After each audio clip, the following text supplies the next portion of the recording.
You are now listening to The Power of Gentle Talk with Ana Palacio, the talk that informs, inspires, and motivates. Good afternoon, everyone. My name is Ana Palacio, and welcome back yet to another great conversation here on The Power of Gentle Talk, aired every Saturday between 2 and 3. We've had the opportunity to hear Renee and Charlie Thornton's story on their fight against cancer last week, and I was so happy that we actually reran it.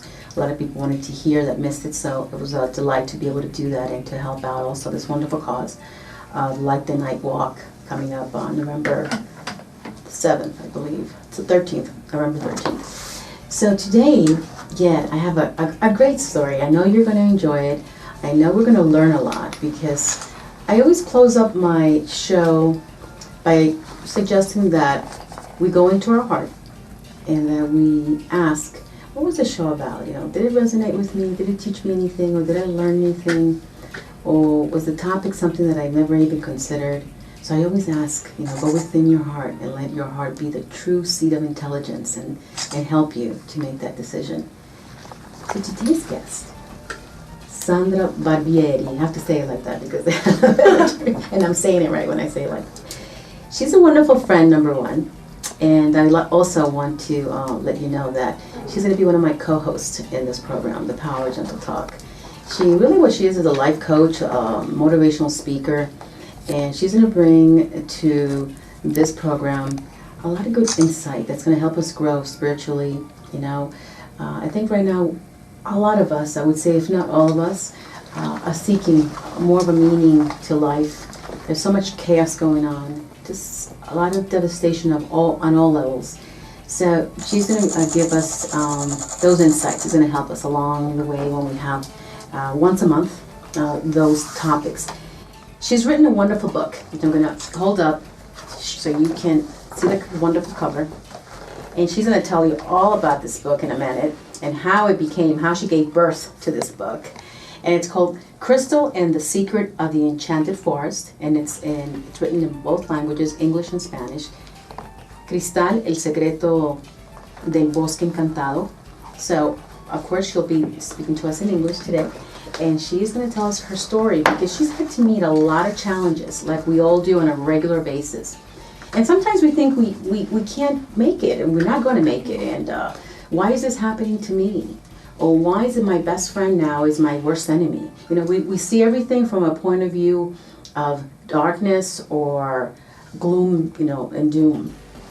So she's going to tell us how she overcame a lot of stuff and how this book became a milestone in her life, really. Welcome, Barbara. Sandra Barbieri. I always want to call you Barbara since I met you. Because of the Barbieri. How are you? I'm so grateful to be here. It's a pleasure to be here and to be sharing this space with you. My story is a long story, but it's a very inspirational one, how people along the way helped me find my truth and the light that lies within me and make this happen. I'm an only child. My mom suffered a lot to have me because she lost 6 pregnancies, and my whole childhood was a little hard because my father was pretty much sick with diabetes. He died when I was 7 years old with his 2 legs cut. So pretty much I have a really rough childhood. But I remember having a beautiful connection with nature, with that love that you can feel when you are connected to Mother Earth. And well, I grew up with a lovely mother that she was my main inspiration of how to see things through the eyes of love. She's like my very proof of what unconditional love is. And Sandra, but before you continue, just want to let the audience know, you're originally from Uruguay, Yes. Uruguay. Yes. And is that where you grew up most of your life, and then you came over to the States? Yes, I grew up. I came only when I went to the States in 1997. But when I was 23 years old, I had a car accident. I was crossing the street and a car hit me. And that led me to have surgery in my back. And by the time I used to work in a pharmaceutical company, And all the doctors that I have access to, they agree that I have to do a main surgery. And I found out myself, like with 24 years old, being, with a back surgery in a lot of pain and excruciating pain, and the doctors told me that I wasn't going to be able to have kids, or that I had to, quit my job and start to find other options because I wasn't going to be able to walk. Now that wasn't very good news, and I'm sure the audience can identify with moments just like that, moments that we think, oh my God, my life's over, or what am I going to do? I had plans, now what? Yeah. But that was for me a blessing in disguise, because we always have a choice in life. We can always choose love, or we can choose fear, and sometimes the most difficult situation will happen for a reason, to teach you something or to lead you to another path that you never thought about it. And for me was the beginning of my spiritual journey. I remember back then I started, learning all about natural medicine and healing and juicing and how I can take care of my body. And it was this book that came to my hand that it was life changing, because it's one from Louise Hay, that is You Can Heal Your Life. And back then I started reading that book, and she is my inspiration. She is amazing for me because she helped me change my life in so many different ways. And back then I didn't really understand the power of affirmations, or the power of really believing. It's like I started learning and repeating the affirmations, and last thing you know, I was little by little walking again, and discovering so many things that it led me. It led me to come here. But everything in our life has a purpose. Everything, even the most difficult time, when we don't realize and we don't understand, everything is meant to be that way. And when you started saying your affirmations, you were already here, or were you still in? No, it was in Uruguay. But the most amazing thing was I came here, and even all the doctors told me, no, you're not going to be able to have children, so you're not going to be able to walk or to have a normal life again. I started, trying all the holistic approach, as acupuncture and physiotherapy, and giving the body the tools, to really heal. Our body has the ability to heal itself if we connect with the divine that lies within us. And everything is possible if we really believe. If you put in your mind that you cannot, and if you agree with, no matter how bad the diagnosis could be, no matter how horrible they tell you that something is, if you agree in your mind, that's going to happen. But if you really believe and you think otherwise, and you try to have faith, and your thought create your reality, and then you become whatever you think you are. So do you really believe that you are living proof? Yes. That affirmations do work, that it's mind over matter? Yes. It's not only the affirmations, it's know that, God, source, life, whatever name you want to call it, is within yourself, and it has the ability to co-create anything. Everything is possible if you really believe. But you have to believe, you have to vibrate in love, you have to, let go of the fear, let go of the ego, let go of the controlling. Let's stop right there, because I think that's one of the hardest things for a lot of people. It's easy to say you have to vibrate with love, you have to vibrate with light, with a good energy. And I know, because I've spoken on so many topics similar, that when I put it into practice, yes, you do draw what you're vibrating with. But what would you tell that person that's listening right now that's saying, gee, I want to try this, I want to see if does it really work? How long did it take you? Did it take you months, years to understand that our thoughts become who we are? Well, it took me so many years, but what happened is a growing process. Like, sometimes back then I did all the affirmations and I have the faith in a different level of believing that I can say right now. Mm-hmm. I believe we all have, different paths, and we have different ways that we can choose whatever is going to resonate with our heart. For me, at that time, were affirmations. For maybe other people, it is another kind of, positive approach. One thing is true and is scientifically proven, that our thoughts create our reality. And if you realize, like, for example, one day if you vibrate on fear, like, let's say you wake up in the morning and you say, oh my God, I'm going to be late, and then you realize, like, all the lights are in red, and then you ended up being late. But if you wake up like I do every day, and I'm grateful, and the first thing I do when I get out of bed is thank God, the universe, for being alive, for having one beautiful day, and you focus on all the positive things that you have, because turn it around. We all gonna have bad things happen to us. But if you focus on that, is that what you're gonna attract? It's like this camera is focused on you. It's only you I'm gonna see here. But if you focus your attention like a camera, and you focus your attention on all the good things that you have, and all the positive things that you have. Okay, maybe you have a bad day, but then count your blessings. Count all the positive things that you have in life, and be grateful for them. The more grateful you are, the more beautiful things you're going to attract. And sometimes we need to realize that maybe in the moment we don't know what that bad experience is going to take us.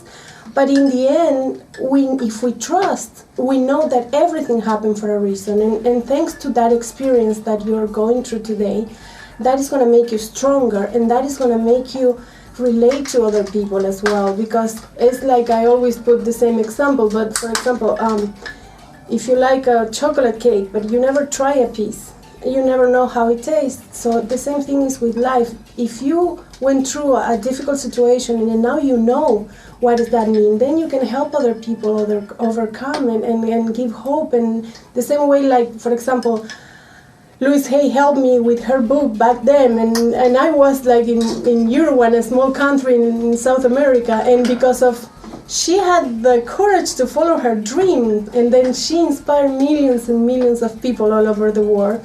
Then her book, it changed my life. And like, you know, any other authors, like, you know, Wayne Dyer or other people that they really fulfill their purpose. I believe that we all have a purpose, and we all have a song within our hearts.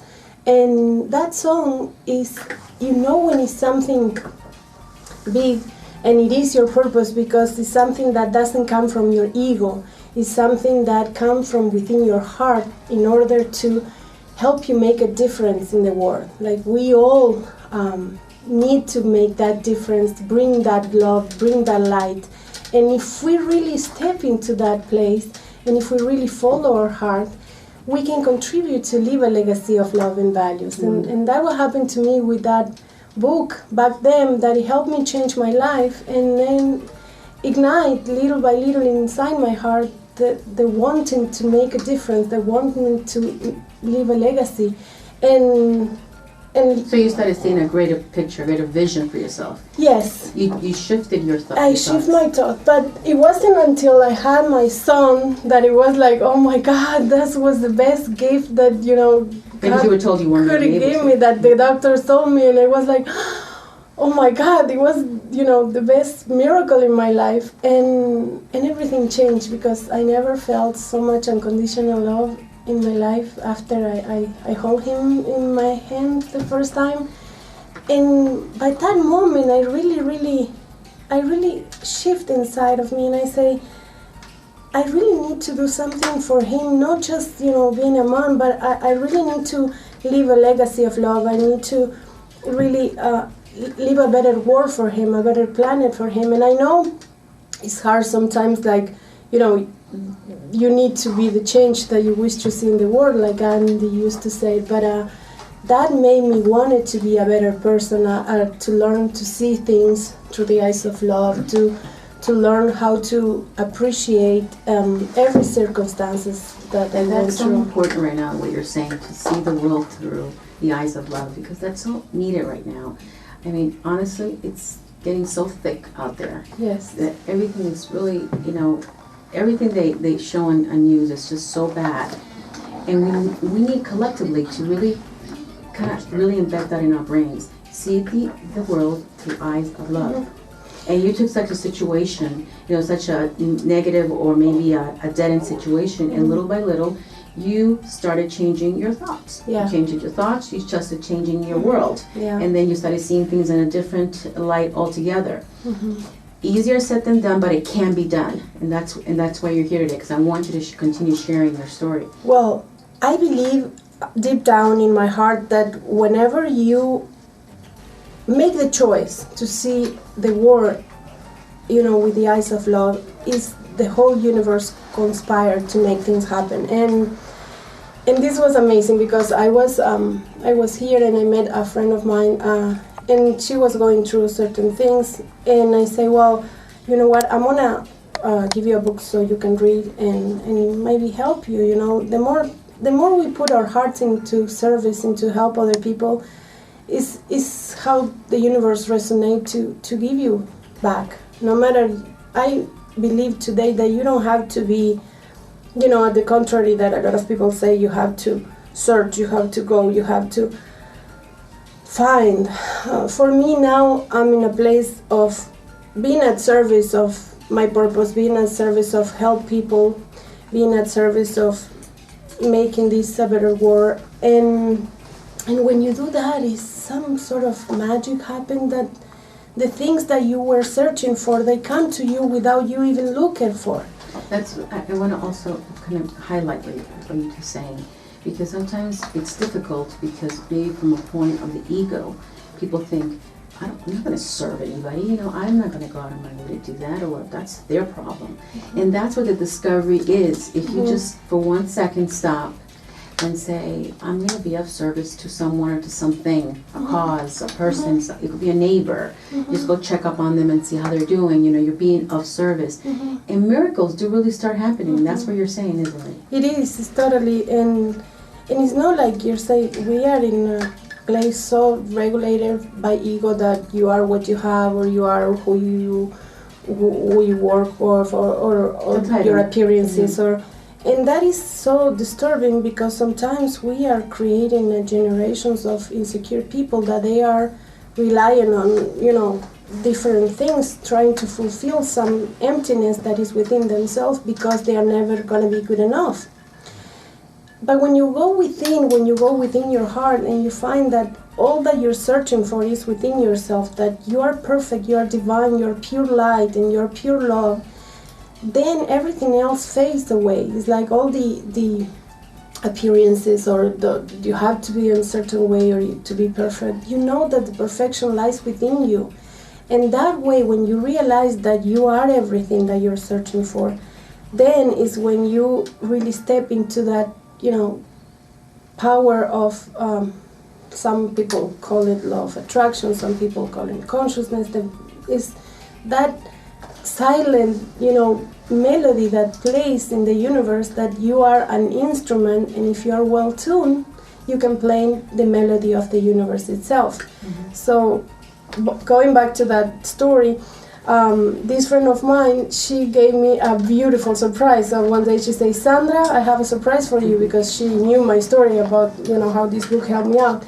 And then she said, I'm going to invite you to go and meet Louise Hay in person. And Isn't that amazing? Oh my God, I can't believe this is not happening. And it was like... And Louise Hay. Yes. Your author, the book that changed your life. Yeah, then I was there, and we went to the I Can Do It conference, and I remember being online, for her to sign my book, and it was like, oh my God, I can't believe it, crying and smiling and thanking her. And I said, Louise, I can't believe I'm here. And I told her how much her book, helped change my life and overcome everything. And then I say, how do you find your purpose? I want to find my purpose. I really, need to find a meaningful life and leave a legacy behind me, like, not just live and die and that's it. So she said, well, ask the universe and then you will find out. So I came back home and I was like, oh, what am I gonna do? And I started painting, and I never ever learned how to paint. So I started painting, and I started doing bookmarks with positive affirmations. And next year I went back and I asked her, I say, oh, Louise, can I put your affirmations in the bookmarks? And she said, yeah. And then she gave me reading permission, and then I started painting and doing the affirmations. And one day I woke up and I had the whole story of a book in my mind. So I was like, how am I gonna write a book? Okay, I have to stop you right there because we're getting ready to close our first segment, and I just want to recap for the people that might be just tuning in. and listening, that you're tuned into the power of gentle talk. My guest today is Sandra Barbieri. She's sharing with us her story. Really, a story that I think we all have, that we all go through, that we may be living right now. That we see everything in darkness. We think we had a plan, and something came in and all of a sudden wiped it out. And we feel like, oh my God, what now? And she's sharing with us, she's giving us the hope and teaching us how to follow our heart and how to listen to those moments where we just kind of want to throw our covers over us and go back to bed and not do anything, but maybe feel sorry for ourselves. So today's story is very special indeed, because it's going to help us to get out of a rut. Whatever rut you're in today, I know that by listening to Sandra's story, you're going to be very uplifted. And when you also hear how her book came about and get to read it, and I hope you're able to, she'll let us know where you can find the book. I read the book at a moment this week when I was feeling really down, and it really did lifted me up. And I think you can give testimony, which is my sister who's here also in the studio. We were both connected, and we shared the book. And honestly, the vibration of the book, of what it said, it's like at the end, maybe it's not so bad after all. So you are tuned to WBZT 1230 AM and iHeartRadio. My name is Ana Palacio. My guest today is Sandra Barbieri from Uruguay, Montevideo, Uruguay, sharing her wonderful story. And we're going to be back in just a minute. Thank you so much. You have just listened to The Power of Gentle Talk with Ana Palacio. Tune in next Saturday between 2 and 3 p.m. for the talk that informs, inspires, and motivates.